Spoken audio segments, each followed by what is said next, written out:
Muy buenos días, hermanos. Abran sus Biblias, por favor, en Apocalipsis capítulo 2, versículos 12 y 13. Continuamos con nuestra serie expositiva del libro de Apocalipsis bajo el eslogan Jesucristo, Cordero Vencedor. Y estamos ya avanzando hoy al mensaje de la tercera iglesia de Asia Menor, hacia la iglesia de Pérgamo. Y los versículos que nos corresponden hoy, versículos 12 y 13, dice así: Y escribe al ángel de la iglesia en Pérgamo, el que tiene la espada aguda de dos filos, dice esto: Yo conozco tus obras y donde moras, donde está el trono de Satanás, pero retienes mi nombre y no has negado mi fe, ni aun en los días en que Antipas, mi testigo fiel, fue muerto entre vosotros, donde mora Satanás. Nosotros vamos a estudiar en esta mañana o a introducir el mensaje a la iglesia de Pérgamo. Ya estudiamos el mensaje a la iglesia de Éfeso y el mensaje a la iglesia de Esmirna. Dijimos que una de las cosas interesantes en la iglesia de Éfeso es que ellos se habían guardado el celo por la palabra, pero habían perdido el entusiasmo inicial. Que la iglesia de Esmirna era una iglesia que estaba pasando por el amargo trago del sufrimiento o por el amargo dolor de la persecución, y que era una iglesia muy sufrida, pero el Señor les sustenta con la palabra. Y vamos a hablar hoy de Pérgamo. Pérgamo es una ciudad supremamente interesante de estas 7 ciudades a las cuales se escribe. Se cree que quedaba más o menos a unos 70 kilómetros de Esmirna, una ciudad del mismo círculo de Asia Menor y una ciudad muy importante. Fue considerada en algún periodo de la historia como la capital de Asia Menor y fue también la ciudad más fuerte de la región de Misia, a unos 30 kilómetros del mar Egeo. Una ciudad muy importante, una ciudad grande, una ciudad próspera, una ciudad muy culta, muy educada y también muy religiosa y abandonada a la idolatría. Pérgamo fue una ciudad supremamente importante de esta colección o de este grupo de ciudades a las cuales el apóstol Juan les escribe. La importancia de la ciudad no solo fue a nivel económico, porque ellos producían monedas, es decir, tenían un sistema bancario de acuñar monedas y eso la hacía una ciudad muy rica y muy próspera, sino que también tuvo una gran importancia política para la región y una gran importancia en la educación. Se cree que Pérgamo era una de las ciudades más influyentes de Asia Menor en cuanto a política y en cuanto a economía. Pero no solo eso, sino que también Pérgamo fue muy importante en cuanto a educación. Era la ciudad más culta de Asia Menor en ese momento. Se debía a que tenía pues varios centros de instrucción, pero era muy rica en cuanto a medicina. Las mejores escuelas de medicina en el mundo en ese momento estaban en Pérgamo. Cualquiera que quería estudiar medicina podía ir a Pérgamo y allí estudiaba. Y allí se instruía. Era una ciudad con muchísima industria también textil, industria vinícola, industria de cerámicas, tenía grandes edificios, una gran arquitectura y muchos templos dedicados a la idolatría. Era una ciudad moderna realmente, era una ciudad muy codiciable para ir. Ella competía con otras ciudades en cuanto a su importancia política y económica y había logrado ganar. Se consideraba a Pérgamo en ese momento como la ciudad más rica del mundo entero. ¿Se pueden imaginar eso? Rica, influyente, poderosa, hermosa y con muchísima educación y muchísima cultura. Tenía muchísimos templos, muchísimos edificios y había sido construido en una llanura, en una parte alta de una montaña, de tal manera que el nombre Pérgamo obedece a su ubicación. Pérgamo significa elevación. Pérgamo era la ciudad elevada. Era la ciudad más elevada de Asia Menor y del mundo conocido. Una de las ciudades más importantes del Imperio Romano, porque la mayoría de sus edificios y de sus centros más importantes y sus templos habían sido construidos en la parte alta de esa montaña. De tal manera que las personas tenían que subir la cima y cuando llegaban a la montaña se encontraban con una ciudad hermosa y con una ciudad muy influyente. ¿Quién no quiere vivir en una ciudad hermosa? ¿Quién no quiere vivir en una ciudad culta, en una ciudad rica, en una ciudad próspera, en una ciudad que es reconocida en el mundo entero por su industria, por su economía y por su cultura? Todos nosotros quisiéramos vivir en ese tipo de ciudades. De hecho, muchas personas van de los pueblos pequeños y de los campos a las grandes ciudades, las que nos ofrecen mejores oportunidades. Los campos están quedando cada vez más vacíos en nuestro continente porque los jóvenes buscan siempre hacia las grandes ciudades. ¿Y qué es lo que ellos buscan? Una ciudad culta, una ciudad donde tengan oportunidades de estudiar la carrera que ellos quieran, de tener posibilidades de mejores trabajos y de tener el orgullo de vivir en una gran ciudad. Muchos de nosotros nos sentimos orgullosos de la ciudad donde vivimos o de la ciudad donde venimos y decimos, es que yo vengo de tal ciudad. Es la ciudad más hermosa, es la ciudad más reconocida por su arquitectura, es una ciudad con patrimonio arquitectónico, es una ciudad muy famosa. Así era Pérgamo. Pérgamo era la ciudad famosa del mundo conocido. Su industria, su cultura, su dinero, sus edificios la hacían supremamente importante. Pero ¿saben también qué significa Pérgamo? Además de elevación, Pérgamo significa casamiento o matrimonio, o casado 2 veces. Y Pérgamo nos va a hablar de una ciudad y de una iglesia que está casada con el Estado, y que está casada o pretende o presume estar casada con Cristo y casada con el mundo también. Es decir, Pérgamo nos va a ayudar a entender una realidad que nosotros enfrentamos en el mundo contemporáneo, y es la realidad de servir al Señor, pero estar en medio de una sociedad pagana y de estar atraídos por el mundo y muchas veces estar más identificados con el mundo y con las ideologías del mundo que con el mensaje eterno del Evangelio. Pérgamo nos va a hablar del desafío de las ciudades contemporáneas, ciudades cosmopolitas, ciudades modernas, pero ciudades vendidas a la inmoralidad, vendidas al mundo y vendidas al paganismo, donde realmente es muy difícil vivir el Evangelio. Si bien es cierto, tenemos oportunidades en una ciudad como esta, tenemos muchas opciones de empleo y opciones de educación, también tenemos serias amenazas en cuanto a la moral, en cuanto a la fe y muchas influencias del paganismo. Pérgamo era tan famosa que tenía una biblioteca con más de 200,000 volúmenes en su biblioteca. En esa época, hace 2000 años, eso era una biblioteca muy famosa. Había una biblioteca en esa época que era un poco más famosa que la de Pérgamo, y era la biblioteca de Alejandría, en Egipto. Esas 2 bibliotecas, esas 2 ciudades o esos 2 mundos competían por su importancia y por su cultura. Pero entonces el rey de Pérgamo quiso ganarle a los egipcios, y para ganarle contrató al bibliotecario de la biblioteca de Alejandría y se lo trajo. Y le dijo, trabaje para mí, porque quiero que la biblioteca de Pérgamo sea la más famosa del mundo. Y entonces, ¿saben qué hicieron los egipcios? Inmediatamente cerraron la exportación de papiros, de tal manera que no pudieran ellos producir más volúmenes. Y fue ahí donde surgió un nuevo estilo para escribir, que fueron los pergaminos. Ante ese boicot económico que los egipcios generaron contra los de Pérgamo, o contra los griegos, los de Pérgamo desarrollaron una industria nueva que no existía para la escritura, y fue los pergaminos, a través de pieles de animales. Y de ahí viene también su nombre, Pérgamo, pergamino. Y se hicieron más famosos aún, y lograron ser la primer biblioteca del mundo en esa época, porque no solamente aumentaron sus volúmenes en su biblioteca, sino que desarrollaron una nueva forma de escribir, los pergaminos.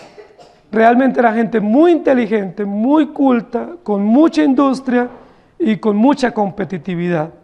Pero algo muy triste para la ciudad, era una ciudad supremamente inmoral, supremamente vendida al paganismo, supremamente vendida al culto falso, al culto pagano. Lucas 16:10 dice, el que es fiel en lo muy poco, también en lo más es fiel, y el que en lo muy poco es injusto, también en lo más es injusto. Y 1 Corintios 5:7 dice, limpiaos pues de la vieja levadura, para que seáis nueva masa como sois, sin levadura, porque nuestra Pascua, que es Cristo, ya fue sacrificada por nosotros. Y luego en Gálatas 5:9 dice, un poco de levadura fermenta toda la masa. Vamos a hablar hoy justamente de eso, de cómo cuando vivimos en contornos o en entornos tan amenazantes, En términos morales y en términos religiosos, nosotros somos permanentemente desafiados, bombardeados y muchas veces sucumbimos ante los desafíos amenazantes, inmorales del mundo que nos rodea. Vamos a ver cómo podemos vivir en medio de una sociedad pecaminosa. Cómo podemos nosotros vivir sin contaminarnos. Cómo podemos vivir sin que esa levadura pecaminosa llene nuestro corazón y leude nuestro corazón del pecado que nos rodea. Queridos hermanos, el texto dice: el que tiene la espada aguda de dos filos, dice esto. Y ese es el título de nuestra enseñanza hoy. Él tiene la espada. Ese era uno de los símbolos que había en la ciudad de Pérgamo. En Pérgamo el emperador romano había autorizado que funcionaran unos tribunales para impartir justicia. Era tan importante la ciudad que había un tribunal que pertenecía al Imperio Romano, y el Imperio Romano o el emperador había autorizado al gobernante de esta ciudad para que él portara una espada. Y esa espada era el símbolo de la autoridad. Y le había dado tal autoridad que le había dicho: al que usted le quiera perdonar la vida, se la puede perdonar, y al que le quiera quitar la vida, se la puede quitar. Usted tiene toda potestad de quitarle la vida al que quiera, o de perdonarle la vida al que quiera. Por eso el símbolo o el ejemplo o la metáfora con la cual el Señor Jesús se presenta para esta iglesia es muy significativo. Porque para todos los creyentes de la ciudad de Pérgamo y para los ciudadanos, era un símbolo conocido de la ciudad, que su gobernador tenía una espada y podía quitarle la vida al que quisiera. Pero el Señor Jesús se presenta como el que tiene la verdadera espada y el que puede determinar sobre el futuro de una persona, de una ciudad y de una iglesia. Él tiene la espada. Solo nuestro Señor Jesucristo tiene la espada, y por lo tanto Él conoce tres cosas de la iglesia. Él conoce tres realidades de la iglesia que se nos van a describir a partir del versículo número 13. ¿Qué es lo que Dios conoce? ¿Qué es lo que Jesucristo conoce? Porque Él es el que posee la espada verdadera. En primer lugar, dice: yo conozco dónde moras. Es decir, yo conozco las circunstancias, conozco la realidad, conozco el entorno donde vive. ¿Y dónde era que vivía esta iglesia? Queridos hermanos, el texto bíblico nos va a decir que ellos moraban nada más ni nada menos que donde estaba el trono de Satanás. Es una descripción muy diciente, supremamente interesante, porque mientras los de Pérgamo pensaban que vivían en la ciudad más moderna, más rica, más culta y más famosa del mundo conocido, el Señor tiene otro ejemplo para referirse a esta ciudad. ¿Cuál es el nombre que recibe de parte de Dios esta ciudad? La ciudad donde mora Satanás. Y es muy importante esto, porque ya nos damos cuenta un contraste que tiene que ver con dos reinos o con dos modos de ver la vida. Con dos reinos: el reino de la luz y el reino de las tinieblas, el reino de Dios y el reino de Satanás. Mientras el reino de Satanás dice que vive en una ciudad moderna y una ciudad de derecho y una ciudad famosa, el reino de la luz, o los hijos del reino de la luz, vemos que realmente se vive en una ciudad inmoral y una ciudad donde el trono de Satanás ha sido puesto para gobernar.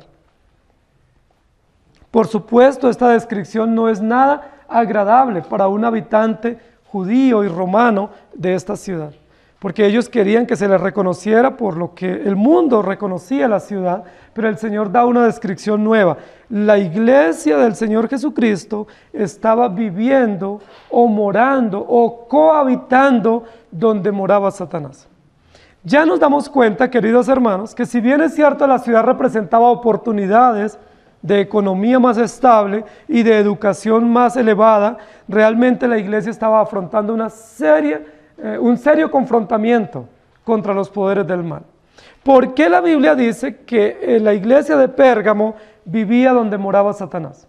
Y si ustedes analizan el versículo 13, en dos oportunidades habla de mora donde mora Satanás, o habla del trono de Satanás. Hay varias inquietudes o varias formas de entender este pensamiento de por qué el Señor dice que la iglesia está morando donde mora Satanás o donde tiene el trono Satanás. Realmente no está hablando de nada místico, de nada esotérico, sino que está hablando de una realidad que para el mundo de esa época y para los ciudadanos de Pérgamo era bien recibida. Es decir, el culto al emperador y el culto a la idolatría había crecido tanto, pero los ciudadanos de Pérgamo habían abrazado ese culto simplemente como un desarrollo de cultura. Ustedes saben que nosotros vivimos también en un país altamente dado a la idolatría y al paganismo, y con grandes mezclas de paganismo y religión. Y en muchas ciudades, más bien, estos templos dedicados a estos dioses paganos son vistos como joyas arquitectónicas, o son vistos como edificios dignos de visitar para los turistas, donde se salen postales y videos y muchos turistas van a visitar estos lugares porque se venden como si fueran avances arquitectónicos o culturales de la ciudad, cuando realmente son cultos paganos. ¿Sí? Son una gran mezcla de adoración pagana. ¿Por qué el Señor llama a esta ciudad el trono de Satanás? Hay varias razones. Una de ellas, porque Pérgamo, a raíz de su cultura y de todo lo que ella vendía como propio de la ciudad, se había constituido la primera capital del mundo en religiones de misterio. Es decir, se mezclaba la adoración al emperador con la adoración a los dioses paganos y con brujería en esta ciudad. Había sido la sede del antiguo culto babilónico, se había trasladado allí y se había construido muchísimos templos. Se le llamaba también a Pérgamo la ciudad de los templos. Tenía muchos templos, no solo a dioses paganos, sino a diosas paganas. Había un templo, por ejemplo, al dios Zeus, ¿cierto? O a Júpiter, que lo llamaban también el dios Sóter, es decir, el dios de la salvación. Imagínense. Ese es el culto que solo merece Jesucristo, nuestro Señor y Salvador. Pero ellos le habían hecho un templo a este dios griego, diciendo que era el dios de la salvación. Pero saben, también habían hecho un templo a un dios que lo llamaban Esculapio. Y lo llamaban el dios de la sanidad. Y entonces tenían un templo y habían hecho toda unas grandes edificaciones con albergues para todos los turistas y los peregrinos que iban de todo el mundo con enfermos buscando la sanidad. Hacían grandes romerías en todo el mundo porque iban a adorar a Esculapio, que era el dios de la salvación, y tenían un grande templo dedicado a este santo. ¿Quién es el dios de la sanidad? Nuestro Dios verdadero. Pero ellos se lo habían atribuido a un dios falso que era Esculapio. Este Esculapio, o ellos habían unido junto a esta adoración pagana un símbolo. Y el símbolo que habían incorporado para la adoración a este dios de la salud fue la serpiente. No se sabe si fue tomado el símbolo del Antiguo Testamento. Probablemente sí, o probablemente fue más bien un símbolo griego, pero ellos adoraban las serpientes y decían que las serpientes era el símbolo que representaba a este dios falso y que era el símbolo de la salud. Ustedes saben que hoy en día la medicina en el mundo entero tiene como símbolo una serpiente, ¿sí? Y eso viene de esta adoración a este dios pagano. Y era tanto el respeto que tenían los de Pérgamo a las serpientes, que no solamente las habían esculpido en muchos lugares, sino que permitían que las serpientes anduvieran vivas por todo el lugar, en el templo y donde estaban los albergues de los enfermos para ver si se sanaban. Era realmente un culto mezclado con cultura, con adoración esotérica y de brujería, pero también con adoración pagana al emperador. Ellos no solo adoraban a Esculapio, a Sóter, que llamaban, o Júpiter, el dios de la salvación, o a Esculapio, el dios de la salud, sino que también adoraban a Nicágora, que era una bruja, una hechicera, y la adoraban y le tenían un templo. Pero como si fuera poco, también adoraban a los gallos. y adoraban a los animales y adoraban a todo lo que encontraban. ¿Se les parece algo de lo que nosotros vivimos en nuestro país? Donde no solo se adora a santos, a imágenes, sino que se adora a serpientes, se adora al cuarzo, se adora a la luna, al sol, y hay diversos cultos permitidos. Así era en esta ciudad. Era una ciudad entregada por entero a la idolatría, entregada por entero al culto y al emperador. Fue la primer ciudad en el mundo que le rindió adoración en vivo al emperador. O sea, no solamente tenían templos que rendían culto a los emperadores muertos, sino que Pérgamo logró ganar en ser la primera ciudad que le rindió culto al emperador estando vivo. ¿Y saben cuál era el título que le daban en sus actos de adoración? César es nuestro Dios y nuestro Señor. Por eso Apocalipsis hace tanto énfasis que Jesucristo es el Rey de Reyes y Señor de Señores. No puede haber otro. Entonces, esta mezcla de religión con paganismo, con cultura, con adoración al imperio, es una mezcla supremamente peligrosa. Porque se puede ver como cultura, o se puede ver como desarrollo de pensamiento, o como libertad religiosa, pero realmente es un paganismo muy, pero muy exacerbado. Esto es lo que estaba pasando en la iglesia, en la ciudad de Pérgamo. Ustedes, queridos hermanos, ¿se imaginan cuál era parte de la amenaza que tenían los creyentes en Pérgamo? Ellos realmente no vivían en una ciudad moderna, vivían en una ciudad donde moraba Satanás. Era el mismo trono de Satanás. Era tal la autoridad que ejercía el culto imperial que obligaban a los creyentes a ir a adorar al César en sus templos dedicados a él, y los obligaban a todos y sacaban a los creyentes de las casas y los llevaban para que adoraran al emperador. Y si ellos iban y adoraban, les daban un certificado que lo podían poner en público, de tal manera que los supervisores o los que empleaba el imperio podían ir y ver si estaba el certificado público. Y si estaba era porque ellos habían adorado al emperador y les perdonaban la vida. Y si ese certificado no estaba, ¿qué sucedía? Le quitaban la vida a los creyentes, porque ellos se habían mantenido fieles. Y vez tras vez renovaban los certificados y era parte de su presión contra los creyentes. Realmente, queridos hermanos, para la iglesia en Pérgamo era una situación muy complicada ser creyentes. Porque no solamente vivían en una ciudad grande y poderosa, sino que había muchísima presión para los creyentes, donde les quitaban la vida si ellos no obedecían.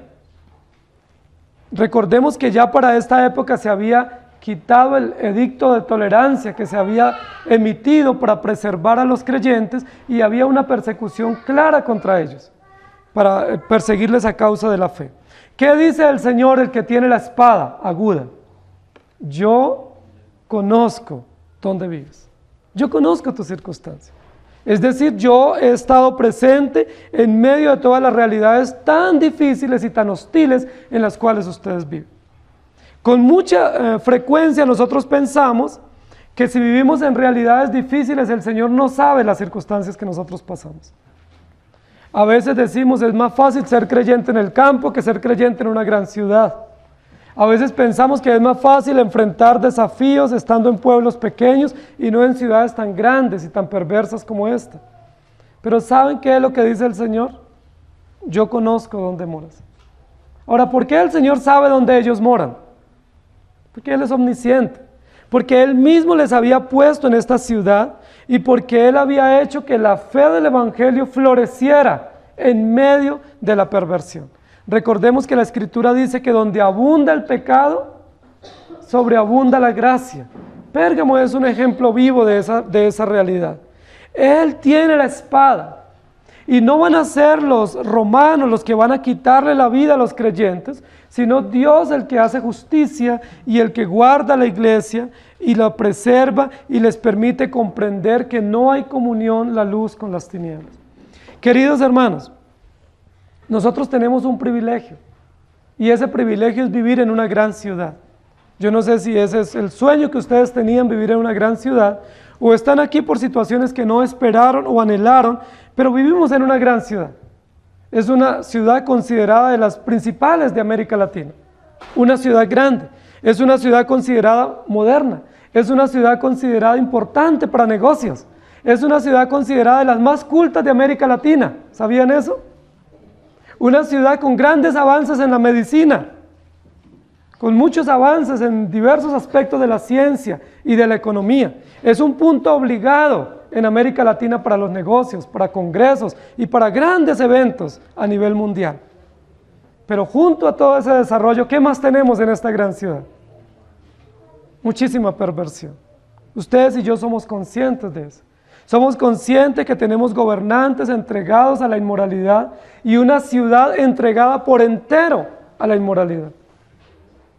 Tenemos una ciudad grande, pero entregada por entero a la idolatría, entregada al paganismo, entregada al culto idolátrico, al culto falso. ¿Qué tenemos que hacer los creyentes? ¿Cuál es el desafío para nosotros como creyentes en medio de una sociedad perversa? No piensen que esta es la ciudad de las oportunidades. No tengamos ese sueño o esa fantasía de que esta es la ciudad donde voy a solucionar todos mis problemas. Probablemente es donde se va a poner más a prueba nuestra fe, nuestra integridad y nuestros principios, porque vivimos en una ciudad muy amenazante para la fe y la integridad de nosotros los creyentes. ¿Cuál es nuestra esperanza? El que tiene la espada aguda en su mano, porque Él conoce dónde moramos. Él mismo nos puso a vivir en esta ciudad. Él mismo ha hecho que la fe del Evangelio florezca en nuestros corazones y Él mismo nos ha preservado pese a las circunstancias hostiles en las cuales podamos vivir. Pero no pensemos que nuestra iglesia con la ciudad o con el Estado pueden estar en armonía. No pensemos que puede haber un matrimonio entre iglesia y Estado y que podemos convivir libremente y con tranquilidad sin censura. Tenemos que pensar todo lo contrario. Nosotros como iglesia somos la sal y la luz para una sociedad en crisis y para una ciudad supremamente inmoral que ha hecho matrimonio con el Estado, que ha hecho matrimonio con toda la idolatría y que piensa que todo está bien porque reclama derechos y porque legisla a favor de derechos de minorías. Pensemos que por el contrario estamos mal como ciudad, pero en medio de eso, quien habla es el que tiene la espada aguda en su mano.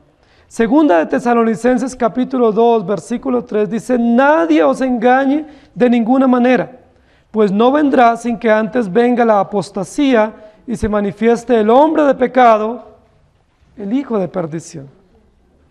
Jeremías 44, 15 y 16 dice: entonces todos los que sabían que sus mujeres habían ofrecido incienso a dioses ajenos, y todas las mujeres que estaban presentes, una gran concurrencia, y todo el pueblo que habitaba en tierra de Egipto, en Patros, respondieron a Jeremías diciendo: no escucharemos de ti la palabra que nos has hablado en nombre de Jehová. Realidad similar a la que nosotros vivimos en medio de tanta apostasía.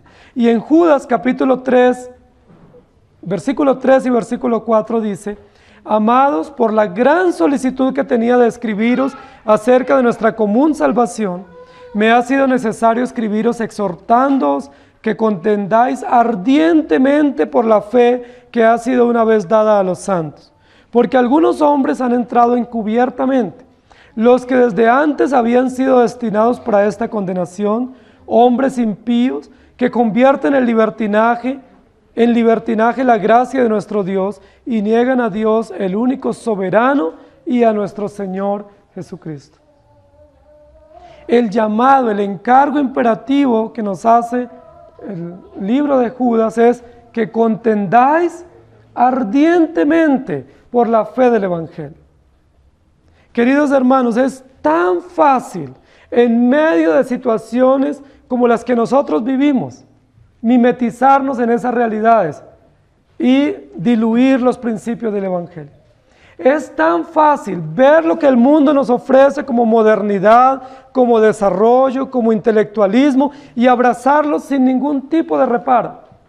Es tan fácil nosotros pensar que vivimos en la ciudad de los sueños y no denunciar las inmoralidades.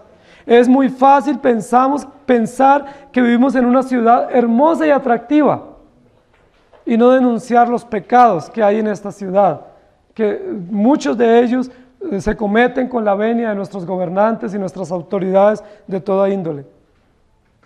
Queridos hermanos, necesitamos discernimiento. Necesitamos la gracia de Dios para poder saber que en medio del desarrollo urbanístico hay inmoralidades, que en medio de los desarrollos arquitectónicos y tecnológicos hay muchísima apostasía que se levanta contra la fe verdadera y que podamos denunciar y podamos poner nuestra mirada y nuestra atención únicamente en el Señor. Yo conozco dónde moras. Y yo conozco los desafíos que tú tienes. Y conozco las amenazas y conozco los riesgos que tú tienes en esta ciudad. Y eso me parece hermoso de parte de nuestro Dios. ¿Cuántos riesgos tenemos nosotros en esta ciudad? Que no tendríamos en una ciudad pequeña probablemente, o en un campo. ¿Cuántas amenazas? Muchas personas han sido muy constantes en sus iglesias, en pueblos pequeños o en el campo, pero una vez llegan a la gran ciudad, quedan deslumbrados y no vuelven a congregarse. No tienen tiempo, porque los grandes centros comerciales y la arquitectura y los desafíos de la ciudad nos deslumbran y nos olvidamos de nuestro compromiso de fe. Muchas personas en sus pueblos o en sus veredas fueron muy fieles al Señor, aparentemente, y cuando llegan a lugares como estas urbes, quedan atrapados por los desafíos efímeros. Pero ¿saben qué dice el Señor? Yo conozco dónde moras. Yo conozco dónde moras. Y eso nos da esperanza, queridos hermanos. Eso nos da esperanza porque muchos de nosotros he escuchado que dicen: ¿para qué traer hijos a este mundo en medio de una sociedad tan perversa? ¿Saben qué dice el Señor? Yo conozco dónde moras. Y si Dios nos da familia, nos da hijos, pues recibámoslos como bendiciones de parte de nuestro Dios, porque Dios mismo nos ha puesto en una ciudad amenazante, pero nos ha puesto con un propósito. Y ese propósito es preservar la fe del Evangelio y vivir para la gloria de Dios. El que tiene la espada conoce dónde moras. Y en segundo lugar, el que tiene la espada, que es Jesucristo, conoce tus obras. El versículo número 13 dice: yo conozco tus obras, que retienes mi nombre y no has negado mi fe. Yo conozco tus obras.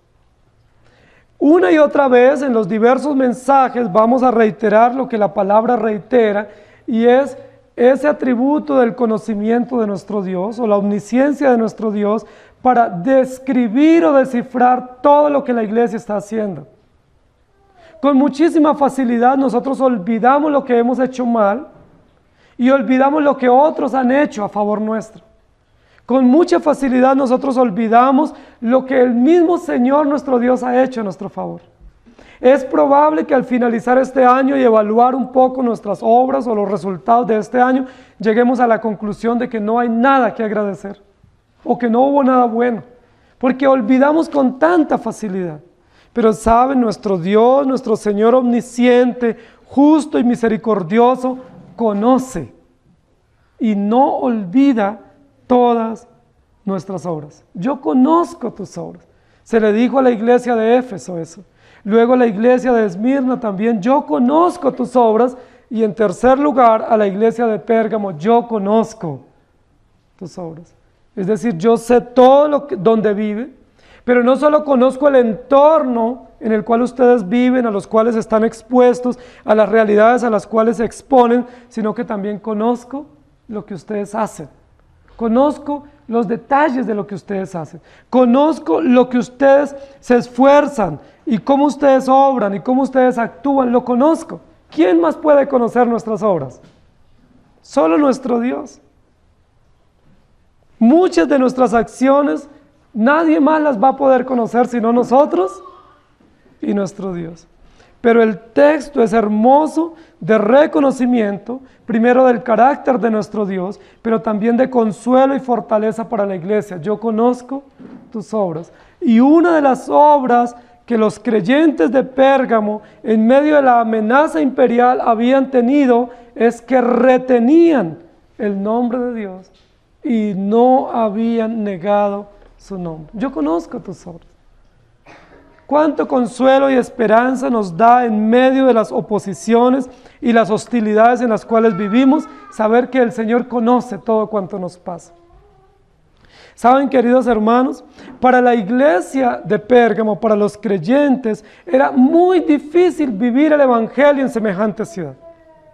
Porque para nosotros es muy difícil una ciudad como esta, pero no hay un edicto contra nosotros donde nos estén haciendo una persecución directa, donde nos vayan a nuestras casas y nos amenacen y nos maten. No tenemos eso, por lo menos eso no lo tenemos. Hay mucha inmoralidad, hay mucho paganismo, hay mucha idolatría en nuestra ciudad y nuestro país, pero no hay un edicto que diga van a ir de casa en casa persiguiendo creyentes y a los que les encuentren la Biblia y les pregunten si usted cree que César es el Señor y diga que no se rinde ante César, entonces le quiten la vida. Eso no lo tenemos. No sé si afortunadamente o desafortunadamente, pero por lo menos los hermanos de Pérgamo tenían esa amenaza. Para ellos era supremamente difícil reunirse. Para ellos era difícil hacer pública su fe. Para ellos era difícil salir a la calle, porque los tenían rotulados, los tenían etiquetados, porque si ellos no tenían ese certificado, los mataban con facilidad, porque habían emisarios del imperio quitándole la vida a los creyentes. Era tan difícil para ellos. ¿Ustedes se imaginan que no pueden salir a la calle con libertad? ¿O que ustedes tengan que traer la Biblia escondida? Bueno, algunos la traen por vergüenza, ¿no? Pero que la tengamos que traer escondida porque si nos ven con la Biblia nos pueden quitar la vida en el camino. ¿Ustedes saben lo que eso significa? Queridos hermanos, no tenemos eso. Tenemos más libertad en ese sentido. Pero para ellos era muy difícil. El concepto de prosperidad, de cultura y de educación realmente se veía muy opacado por toda la amenaza que ellos tenían de parte del emperador. Si ellos se negaban a adorar al emperador, los perseguían y les quitaban la vida con la espada. ¿Qué haría usted frente a esa amenaza? ¿Qué hace usted si alguien va a su casa con mucho poder y autoridad y le dice, si usted confiesa que es cristiano, le vamos a quitar la vida o le vamos a secuestrar sus hijos? ¿Qué haría usted? Probablemente no tenemos la firmeza o la convicción o la confianza en nuestro Dios y muy probablemente algunos neguemos a nuestro Señor como lo hizo Pedro, el discípulo. ¿Recuerdan cuando el Señor le dice, Pedro, ora porque va a estar entrando en tentación y me va a negar? ¿Recuerdan qué dijo Pedro? Señor, no olvídese, no lo haré nunca. Si me es necesario morir, moriré, pero no te negaré. Y horas más tarde, cuando se le pregunta y se le dice, ¿tú también eras seguidor de Jesús el Nazareno? ¿Recuerdan qué dijo Pedro? ¿Jesús? ¿Quién? No sé quién es, ¿de quién me habla? Y luego más adelante se le dice, pero es que el acento te delata. Ese acento, la forma de hablar, dice que tú eres seguidor de él. Dice, no conozco a ese tal. No sé de quién me habla. Queridos hermanos, nosotros permanentemente negamos a nuestro Señor. Y lo negamos con nuestras acciones, lo negamos con nuestras palabras y con nuestras convicciones también mezcladas con convicciones paganas. El Señor Jesucristo se presenta para esta iglesia como el que tiene la espada de dos filos. O como dice en otras versiones, como el que tiene la espada afilada. El que tiene la espada afilada en su mano. Recordemos que en el capítulo 1, versículo 16 dice, en su diestra tenía 7 estrellas y de su boca salía una espada aguda de 2 filos y su rostro era como el sol cuando resplandece con toda su fuerza. Con mucha frecuencia, y es lamentable que nosotros pensemos que cuando la Biblia habla de que ella es una espada, pensemos que es una espada para atacar. Y muchos de nosotros hemos visto la metáfora de la espada, o el ejemplo o la verdad que se nos transmite a través de este símbolo, como si fuera un arma ofensiva, para atacar, para el impío, para el incrédulo, para hacer justicia, para mandar al infierno al pecador. Y muchos cuando pensamos que la palabra es una espada, inmediatamente pensamos en cómo es un arma ofensiva. Pero realmente no es lo que está diciendo aquí el texto. El texto lo que está hablando aquí es de una espada puntiaguda, muy afilada, pero muy penetrante. ¿Penetrante dónde? En el corazón del creyente. Penetrante en la conciencia del creyente y penetrante en el corazón de la iglesia. No se está presentando esta espada como un arma ofensiva para traer justicia a los antagónicos de la iglesia o a los emperadores que se habían levantado fuertemente contra los creyentes, sino que esta espada es una espada propia para los creyentes ser evaluados o discernidos, o para que esa espada penetre a lo más profundo de sus propios corazones y de su propia conciencia. ¿Quién es el único que puede penetrar a lo más profundo del corazón nuestro? El Señor, a través de la espada de la palabra o la espada del Espíritu, que corta y penetra, como dice Hebreos 4:12, porque la palabra de Dios es viva y eficaz y más cortante que toda espada de dos filos y penetra. Está hablando de la misma espada, ¿no? Penetra hasta partir el alma y el espíritu, las coyunturas y los tuétanos, y discierne los pensamientos y las intenciones del corazón.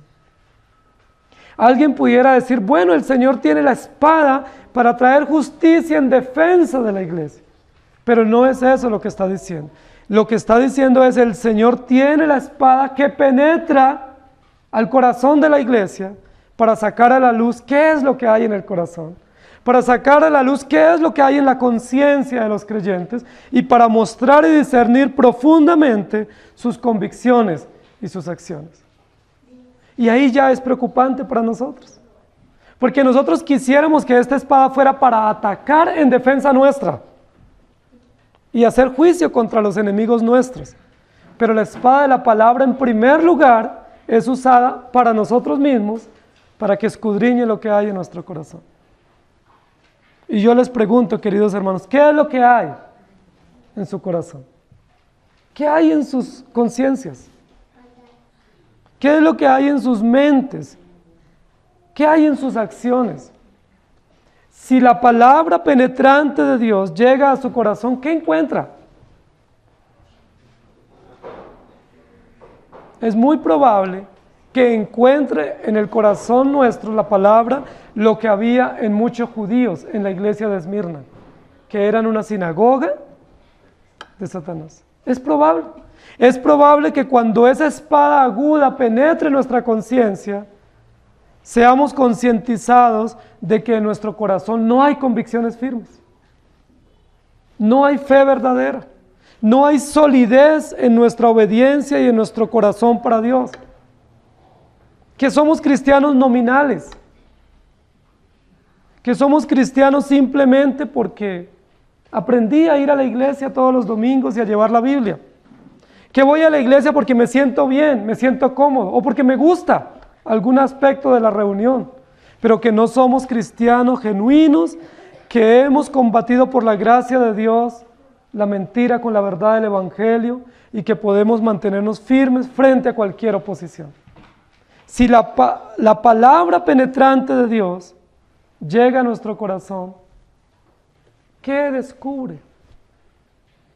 ¿Saben qué dice el texto? Yo conozco tus obras, que pese a que moras en una ciudad y en una realidad tan hostil, son fieles y retienen mi nombre. Ahora, eso realmente es supremamente valioso, Porque todos los demás títulos o reconocimientos que podamos recibir del hombre no tienen ningún valor. Hay muchas personas que nos dicen halagos que a veces nos agradan y a veces los creemos. Sí, como por ejemplo, tú eres una persona muy buena, tú eres muy leal, o tú eres fiel, o tú eres constante. ¿Sí? Cuando nosotros recibimos eso, tenemos que ponerlo a la luz de la palabra y decir realmente no somos así. Nosotros somos pecadores y somos malos. Y lo único que puede hacer la diferencia es la poderosa palabra de Dios que penetra a lo más profundo de nuestro corazón. En medio de semejante ciudad y semejante hostilidad, los creyentes habían sido quebrantados con la espada de la palabra. Los creyentes habían sido penetrados profundamente con la espada poderosa del Evangelio, de tal manera que ellos podían creer en Cristo y podían mantenerse firmes en medio de los ataques del enemigo. Mis queridos hermanos, lo único que puede hacer que ustedes y yo nos mantengamos firmes ante cualquier oposición es la penetrante palabra de Dios en nuestras conciencias. Y yo quiero insistir que pensemos si la palabra de Dios ha penetrado en nuestro corazón. ¿Recuerdan la parábola del sembrador? De la semilla que cae someramente y que no profundiza. Es probable que en algunos de nosotros la semilla esté tan superficial que ante cualquier viento de doctrina, cualquier amenaza, seamos movidos con facilidad. Que ante cualquier presión nosotros nos reventemos y no podamos mantener la presión de la prueba o la presión de la amenaza. La palabra de Dios es viva y eficaz. Isaías 34:5 dice, porque en los cielos se embriagará mi espada, y he aquí que descenderá sobre Edom en juicio, y sobre el pueblo de mi anatema. Y luego en Juan 12:48 dice, el que rechaza y no recibe mis palabras, tiene quien lo juzgue. La palabra que he hablado, ella lo juzgará en el día final. Si la palabra penetrante de Dios, como una espada afilada, no redarguye nuestro corazón, no penetra nuestras conciencias y nos hace vivir por el Evangelio, vamos a tener que enfrentar la espada de la ira de Dios, que es la espada del juicio, porque dice 2 de Timoteo capítulo 4 versículo 2, muchos se apartan de la verdad y se vuelven a las fábulas. La iglesia de Pérgamo está siendo escrutada por Dios mismo. El Señor Jesucristo, que es el Señor de la iglesia, escruta a esta iglesia para conocer las circunstancias en las que vive. Hace todo un diagnóstico de circunstancias, de realidad, de contexto, plenamente conocido por el Señor, pero luego escruta las acciones de ellos y les dice, yo conozco sus obras, conozco sus acciones. Y en tercer lugar, el que tiene la espada aguda en su mano, conoce su firmeza. El texto continúa diciendo, pero retienes mi nombre y no has negado mi fe, ni aun en los días en que Antipas, mi testigo fiel, fue muerto entre vosotros, donde mora Satanás. Hermanos, ¿cuánto nos gustaría a nosotros tener este tipo de evaluación de parte de nuestro Señor? Que en medio de todas las circunstancias o limitaciones o adversidades que podamos tener o afrontar, que el Señor diga, pero en medio de todo ello, tú retienes mi nombre y no has negado mi fe.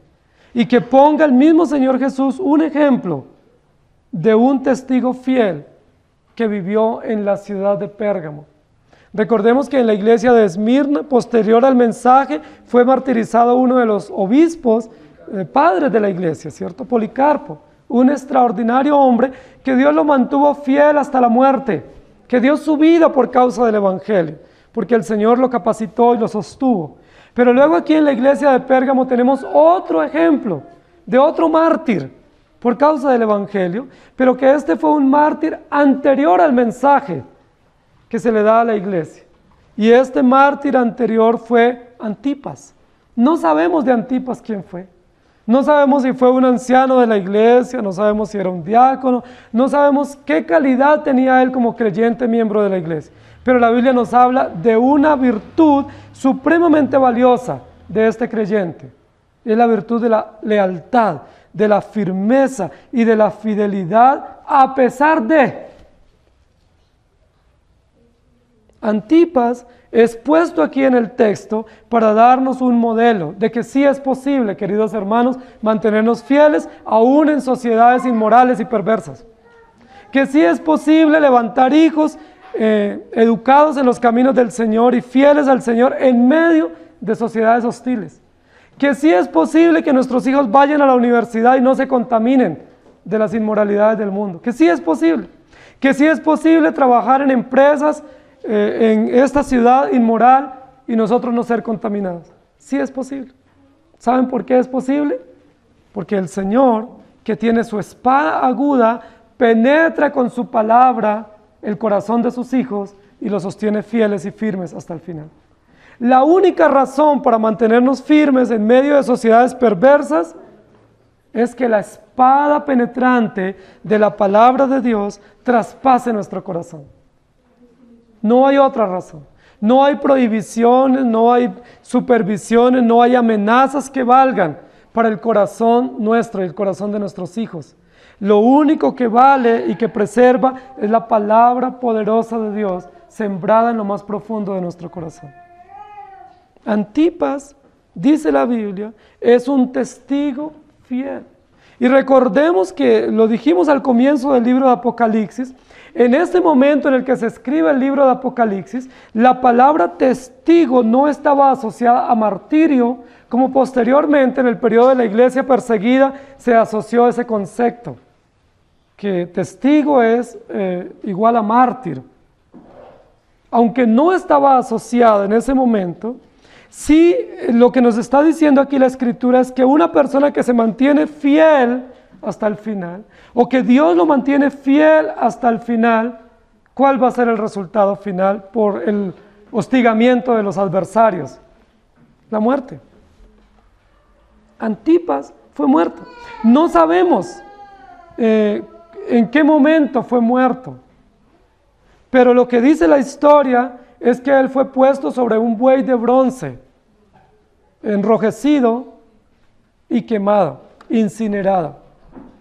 Un hombre fiel, un testigo fiel de la iglesia, en medio de una sociedad moderna, una ciudad moderna y culta, torturando creyentes simplemente porque no se rinden ante el emperador.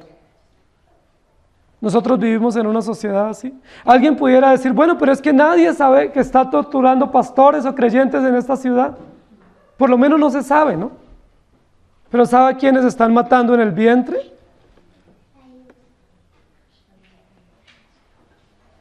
Y vivimos en una ciudad culta, ¿o no? Una de las ciudades más educadas de América Latina y mata más de 1000 niños diarios en el vientre, según las estadísticas. Una ciudad culta donde en promedio los niños a los 9 años están en la drogadicción en esta ciudad. Pero es una ciudad culta, es la gran ciudad, ¿no? Con grandes inversiones y donde el mundo entero está poniendo sus ojos para negocios y para turismo. Pero esta gran ciudad también es la ciudad donde en promedio los niños a los 9 años están comenzando su actividad sexual.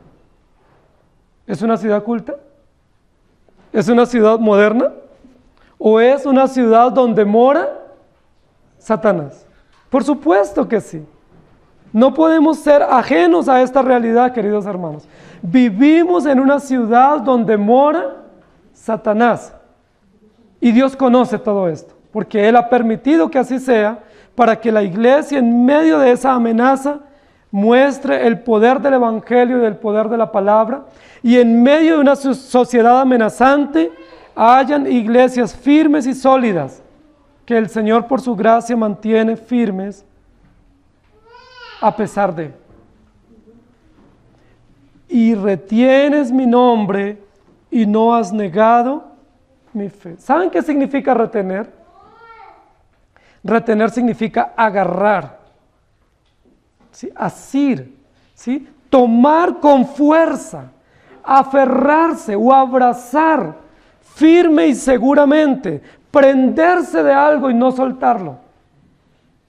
¿Saben de qué estaban aferrados los creyentes en Pérgamo? ¿De qué estaban agarrados y asidos y firmemente abrazando y empuñando? ¿Saben qué? La palabra de Dios. Y eso es una buena pregunta de aplicación en el momento. ¿Usted de qué está aferrado? Mis queridos hermanos, si nosotros no estamos agarrados o abrazados o aferrados a la palabra, ¿saben qué va a pasar frente a las amenazas? ¿Qué va a pasar con sus hijos? Nosotros amamos a nuestros hijos, no queremos que les pase nada malo a nuestros hijos, pero si no estamos aferrados a la palabra, ¿qué va a pasar con ellos? Se los estamos entregando al mundo. Nosotros creemos en la doctrina del pacto, creemos que nuestros hijos pertenecen al pacto, pero esa creencia firme tiene que estar unida a una práctica diaria, a unas acciones diarias, a unos deberes diarios de fidelidad, de lealtad, de firmeza, de retener la palabra. ¿A qué se aferra usted? Es probable que usted diga, no, en esta gran ciudad estoy aferrado a hacer plata. Estoy aferrado a ser una persona con mayor oportunidades académicas. Estoy aferrado a lograr éxito y prosperidad. Pero la Biblia nos muestra que la única garantía para los creyentes es aferrarnos a la palabra de Dios. ¿Qué significa estar aferrados a la palabra? ¿Ponerla debajo de nuestra cabecera? ¿Cargarla en el bolso todos los días? Estar aferrado significa creerla, leerla, meditarla y proclamarla todos los días. Aferrados a la palabra, regulados por la palabra, sostenidos por la palabra. Retener significa abrazar las verdades eternas del Evangelio. Por eso los creyentes en Pérgamo, cuando les decían, va a haber la celebración para el César, para Augusto César, y todos tienen que doblegarse, ¿qué decían los creyentes? No podemos, pero los van a matar si no hacen eso. ¿Y qué decían ellos? No podemos, porque nuestra palabra, que la palabra de Dios dice que el único Dios y el único Señor se llama Jesucristo. ¿Se acuerdan de la época de Daniel en Babilonia? Que a él y a los otros jóvenes los obligaban por edicto también imperial que debían postrarse ante la imagen del emperador. ¿Y se acuerdan qué dijeron? No podemos. Y más bien dedicaban ese tiempo para orar y para pedir fortaleza del Señor. Abrazar la palabra significa reconocer quién es nuestro Salvador. Nuestro Salvador no es Zeus, no es Sóter, no es Júpiter. Nuestro Salvador se llama Jesucristo y nos rendimos a Él. Nuestro sanador no es Esculapio. Nuestro sanador se llama Jesucristo. Nos doblegamos ante Él, nos doblegamos ante sus principios, nos doblegamos ante su palabra, nos rendimos ante sus enseñanzas, pero nos mantenemos firmes contra las acechanzas del diablo.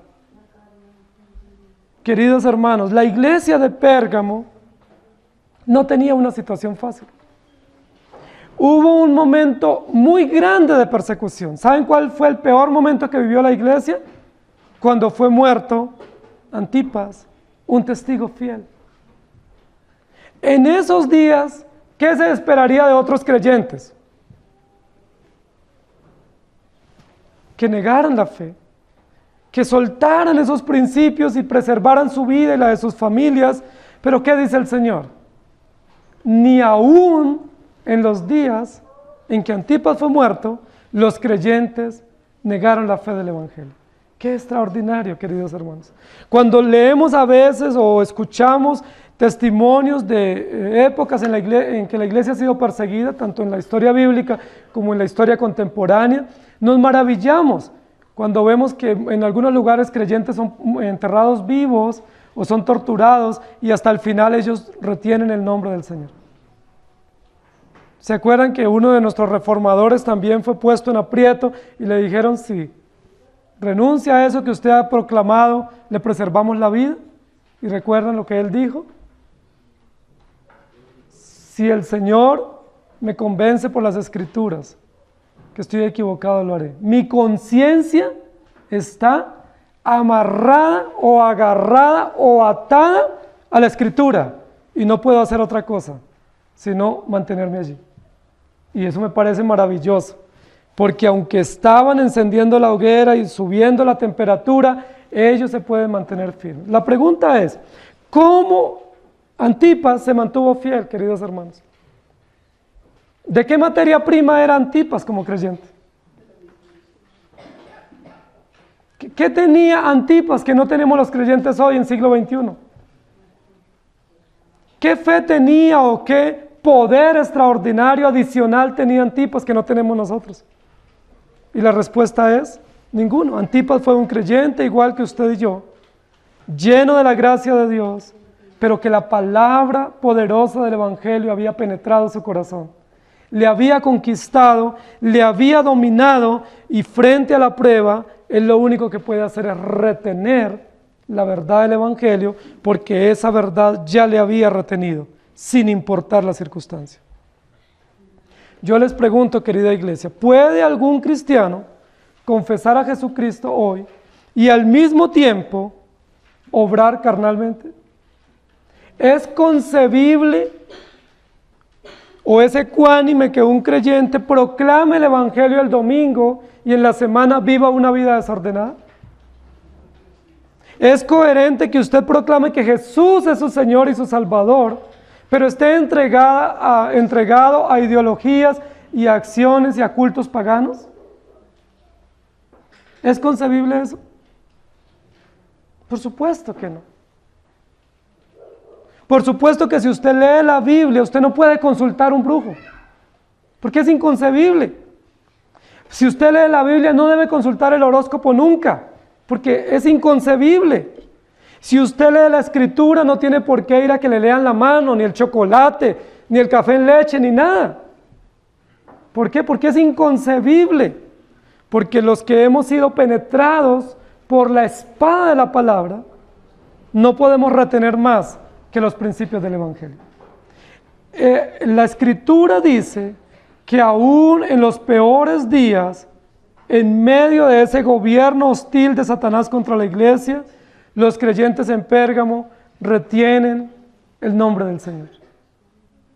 Cuando ellos les decían, César es el Señor, ¿qué decían los creyentes? Jesús es mi Señor. Cuando el culto y en las celebraciones públicas decían, César Augusto es Dios, los creyentes decían, solo hay un Dios y nos rendimos a Él. ¿Retienen ustedes el nombre del Señor? Podemos decir que sí hoy, pero ¿saben quién conoce nuestras obras? El Señor. Nosotros decimos, yo retengo la palabra del Señor, pero frente a una posibilidad de una mentira, ¿por qué optamos? Por la mentira. ¿Eso qué significa? Que no retenemos la palabra del Señor.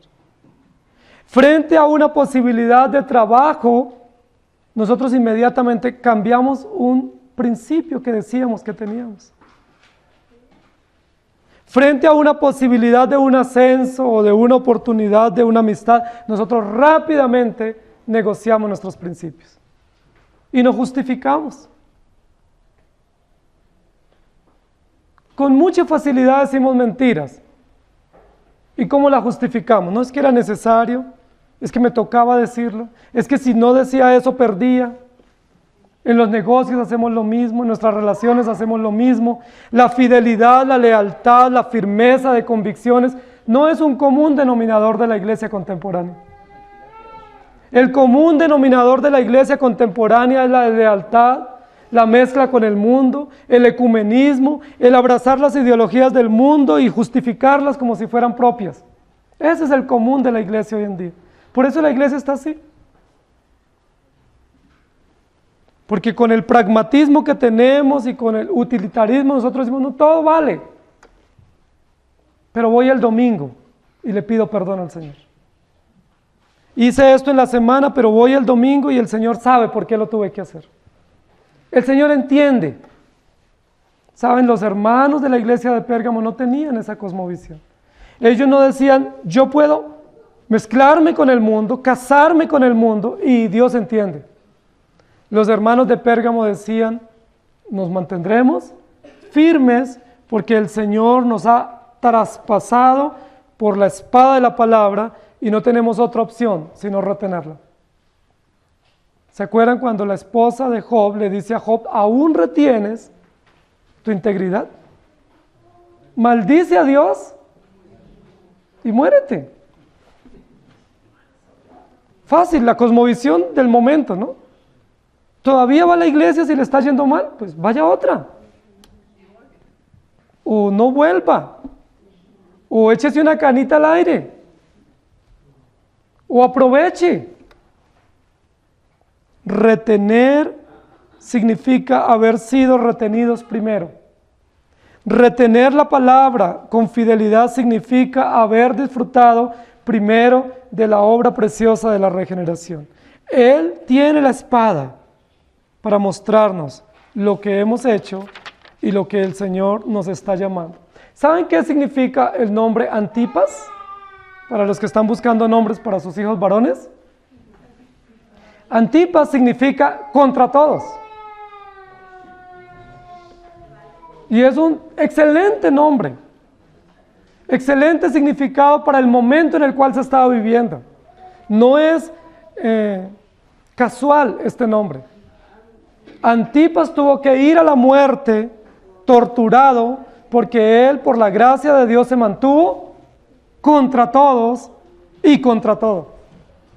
Antipas es un nombre que nos muestra que el creyente está llamado a ir en contravía al mundo.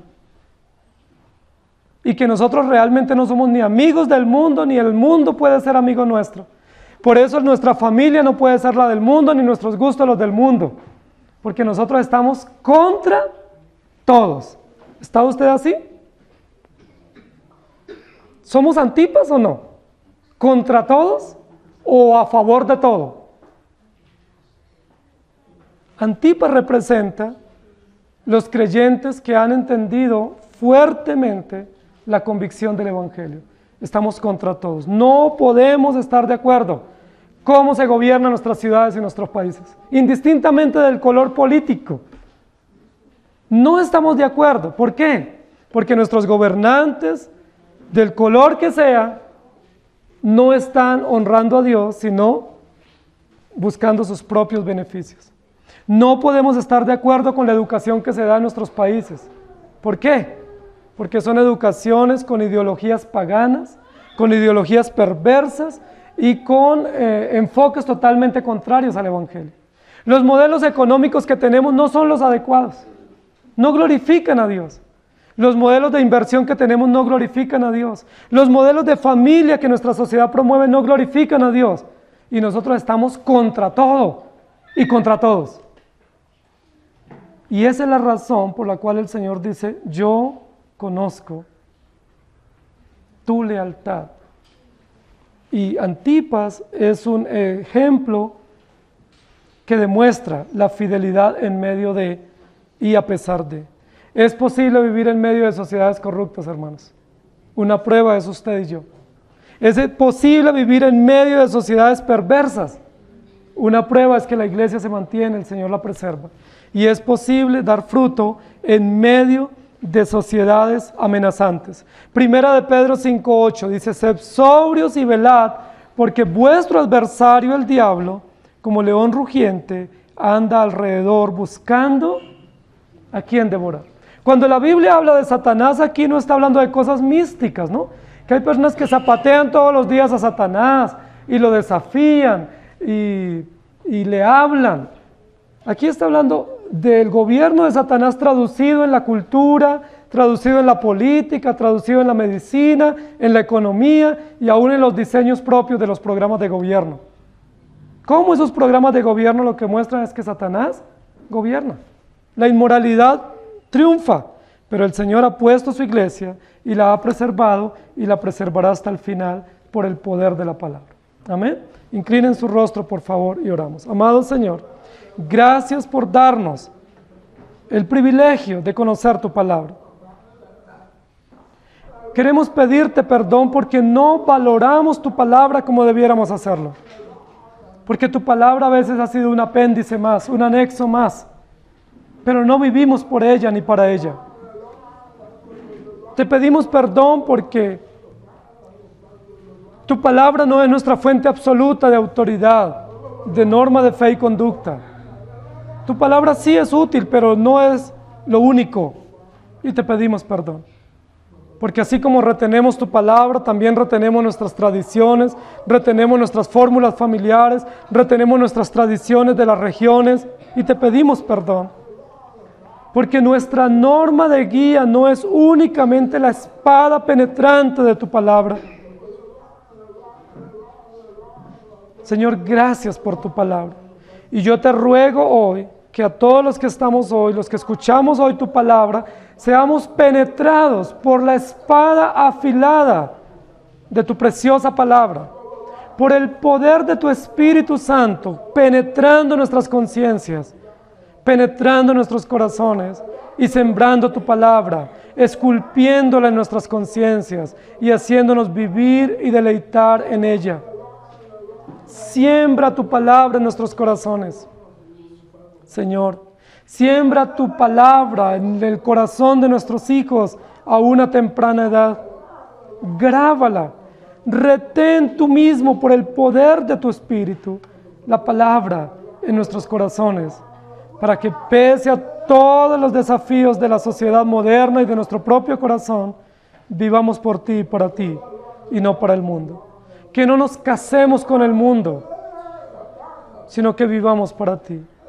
Que esa espada penetrante gobierne nuestros corazones y veamos, Señor, el fruto aún en los momentos de oposición. Realmente no somos fieles y mucho menos en persecución, pero tú nos sostendrás porque fiel es el que nos llama y nos sostiene y nos afirma. Gracias te damos en Cristo Jesús. Amén. Señor les bendiga, queridos hermanos.